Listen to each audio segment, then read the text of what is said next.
We begin with breaking news on the situation in the Middle East. More than 700 Israelis have now reportedly been killed by the attacks from Hamas militants. Retaliation attacks against Gaza continue as dozens of warplanes carry out airstrikes inside the Palestinian enclave. Palestine's health ministry says at least 413 people there have been killed. Buildings and vehicles in Tel Aviv have sustained heavy damage as a result of Hamas's rocket barrages.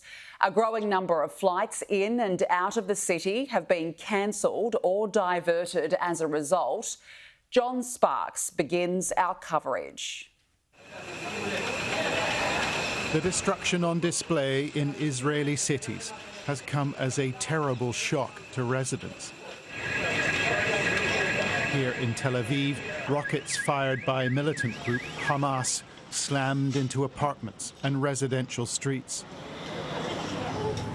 But the psychological impact is worse. Hundreds of Israelis were killed in a bloody day of fighting, many of them civilians, shot at home, on their farms, in their communities. It is an unthinkable calamity for the state of Israel. In Sderot, militants gunned down people on city streets, an implausible breach of security for residents. To see terrorists shooting from all over, just shooting and killing innocent civilians, that's something abnormal in Israel. Where's the army? Where's the government? In an intense battle, Israeli forces have retaken Sderot's police station, killing at least 10 militants in the process. But an army spokesman said they were still fighting in 8 other locations.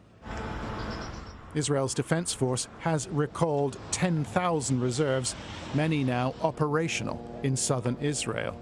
And the Prime Minister, Benjamin Netanyahu, said the military would soon turn to offensive operations. All the places where Hamas hides and operates from, we will turn them into cities of ruins. I say to the residents of Gaza, get out of there now, because we will act everywhere and with all strength. But residents of Gaza cannot avoid the conflict, because there's no way to leave this overpopulated strip. And it has been targeted with more than 400 Israeli airstrikes. Local officials say 13 residential tower blocks have been destroyed. An unknown number of Israelis are being held in Gaza, captured by the militants during the assault. Their safety will complicate Israel's response. And Sky News understands that 2 British men are missing, including 26-year-old Jake Marlowe. He was at a music festival in southern Israel and has not been heard from since yesterday. And a Briton serving in the Israeli army has lost his life.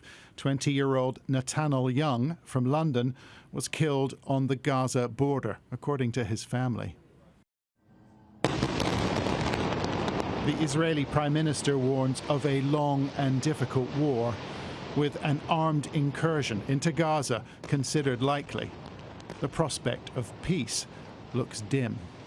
John Sparks, Sky News.